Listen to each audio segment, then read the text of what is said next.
Mewat IT cell के जिलाध्यक्ष जतिन बुसरी ने प्रेस कॉन्फ्रेंस कर भाजपा की नीतियों के बारे में लोगों को जानकारी दी और कहा कि पिछले वर्षों की भांति इस बार मेवात में भाजपा का जनाधार बढ़ता जा रहा है।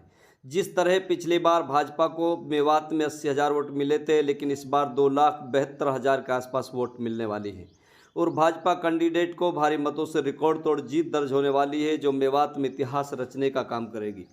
आईटी सेल के मेवात जिला इंचार्ज जतिन बुसरी ने कहा कि मोदी सरकार की गारंटी और नीतियां किसी से छुपी हुई नहीं हैं। आज देश विदेशों में मोदी जी का डंका बज रहा है। मेवात में विकास के नाम पर 30,000 परिवार लाभार्थी ऐसे हैं जिनको कुछ न कुछ लाभ दिया गया है।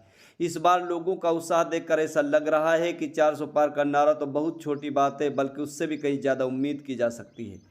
जतिन बुसरी ने कहा कि मेवात ही नहीं, सारा देश कांग्रेस मुक्त होता जा रहा है। लोग कांग्रेस पार्टी को छोड़कर भाजपा में लगातार शामिल हो रहे हैं। सभी का इस पार्टी में स्वागत है। जो पार्टी अपना परिवार नहीं संभाल पा रही है, भला वो देश को कैसे संभाल सकते हैं। जतिन ने कहा कि आज देश सुरक्षित हाथों में है।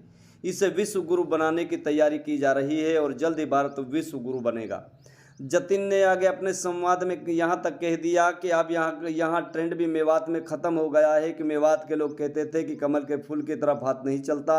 आज वही लोग कमल के समर्थन में मैदान में हैं। आइए सुनते हैं क्या कह रहा है आईटी सेल इंचार्ज जतिन बुसरी। सबसे पहले सर आपको परिचय। मेरा नाम जतिन है और फिलहाल भाजपा में जिले में आईटी की जिम्मेवारी मैं देख रहा हूँ। अगर पार्टी की बात करें, आगामी लोकसभा चुनाव हैं जो सर पर हैं, तो इस बार कहाँ देखते हैं आप मेवात जिले में भाजपा पार्टी? मेवात जिले में भाजपा का जनाधार, जैसे कि आपको पता है कि पहले के मुकाबले काफी बड़ा है। पिछली बार हमारे को 82,000 के आसपास वोट आई थी। इस बार हमारा लक्ष्य है 2,72,000 कम से कम। मुझे लगता है कि ये कोई मुश्किल लक्ष्य नहीं है और बड़े आराम से ये लक्ष्य प्राप्त किया जा सकता है, जिस हिसाब से भाजपा सरकार ने मेवात में काम कराए हैं। हर किसी व्यक्ति को किसी न किसी रूप में कोई ना कोई लाभ मिला है, चाहे वो भाजपा सरकार की कितनी नीतियां हैं वो सभी आमजन वाकिफ हैं। और अब वो ट्रेंड भी बदल गया है। जो पहले लोग सोचते थे कि भैया कमल के बटन पे हाथ नहीं रखता था, वो जमाना भी बदल गया है। इसके अलावा तकरीबन हमारे पास 30,000 ऐसे लाभार्थी परिवार हैं जिनको हमने हर रूप में कहीं ना कहीं कोई लाभ दिया है मेवात जिले में। उन सबका डाटा भी हमारे पास है और उनसे हम संपर्क भी कर रहे हैं।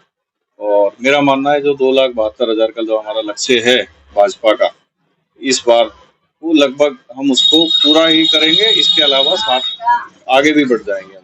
ये भाजपा का 400 पार का नारा है, ये कहाँ तक आपको सही साबित होता हुआ नजर आता है? देखिए, मोदी सरकार की नीतियों के बारे में मेरे से ज्यादा आप भी जानते हैं और बेहतर जानते हैं। कोई ऐसा मौका नहीं है जहां पे मोदी सरकार ने देश के विषय में ऐसा काम ना किया हो कि कोई भी व्यक्ति ये कह पाए कि देश में विदेश में सब जगह हमारे देश का नाम हुआ है, हर किसी व्यक्ति को लाभ मिला है। तो 400 पार तो ये बहुत छोटी सी चीज है, इससे भी आगे बढ़ेंगे। ईवीएम की बार बार बंद करने की आवाज उठती रहिएगा। ईवीएम में घोटाला है, ईवीएम से जो भाजपा सरकार जीतती है, तो सर इसको देखिए, विपक्ष का एजेंडा है ये। लोगों का मानना है कि टेक्नोलॉजी का यूज होना चाहिए और जब किसी पार्टी की सरकार किसी दूसरे राज्य में जीत जाती है तब दोष नहीं देते ईवीएम के ऊपर। हार जाते हैं तो ईवीएम पे दोष देते हैं। तो एक ये सवाल ही पुराना हो चुका है, अब इसको तो पूछने की कहीं जरूरत ही नहीं रही। मेवात की दशकों पुरानी मांगे हैं। दिल्ली और राष्ट्रीय राजमार्ग की बात करें, मेवात यूनिवर्सिटी की बात करें, तो भाजपा सरकार की बात करें तो वादे जरूर हुए हैं, लेकिन अभी तक धरातल पर वो मांगे पूरी नहीं।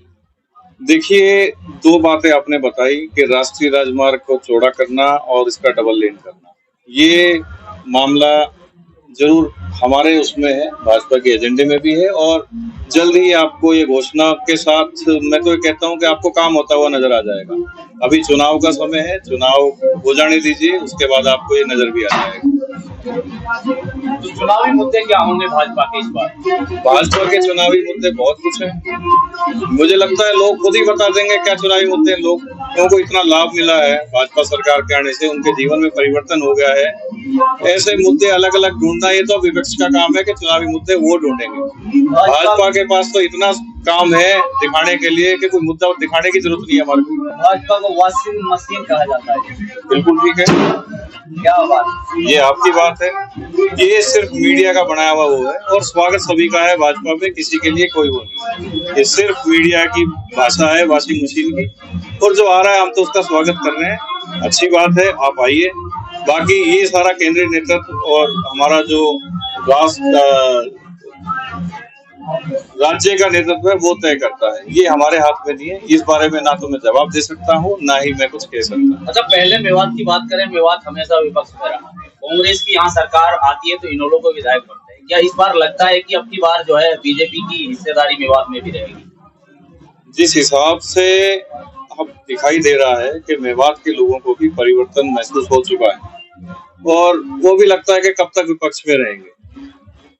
लोगों का मन भी बदल चुका है और उनको भी लगता है कि अगर हम भाजपा के साथ चलते हैं और भाजपा सरकार में मंत्री भी बनेंगे और भाजपा सरकार से हमारे यहाँ पे तीनों विधानसभा की सीटें भी निकलेंगी, ये आने वाले समय में आप देख भी पाएंगे। आखिर मेवात में कांग्रेस से लीडर जो है भाग कर जो भाजपा में जा रहे हैं, जो कांग्रेस मुक्त मेवात होता जा रहा है और भाजपा का परिवार बढ़ता जा रहा है, तो क्या टॉनिक दिया है भाजपा ने? कांग्रेस मुक्त तो हो चुका, कोई टॉनिक नहीं दिया। ये तो भाजपा की नीतियां हैं जो लोग अपने आप आ रहे हैं, इसमें हमारे को कुछ कहने की जरूरत नहीं है, लोग अपने आप ही तो आ रहे हैं। जो लोग सर हमने कोई टॉनिक नहीं दिया। सर ये कह रहे हैं कि राव इंद्रजीत ने मेवात के लिए कोई विकास के काम नहीं किए। आखिर क्या कुछ ऐसा काम करवाएंगे कि राव इंद्रजीत ने मेवात के लिए कुछ काम किया हो? देखिए, सांसद निधि का इतना पैसा मेवात में कहाँ कहाँ खर्च हुआ है, इसका डाटा निकाल के आपको तुरंत दे सकता हूँ। कहाँ कहाँ पे काम हुआ है सांसद निधि के थ्रू, ये आपको बता दिया जाएगा। अभी बता सकते हैं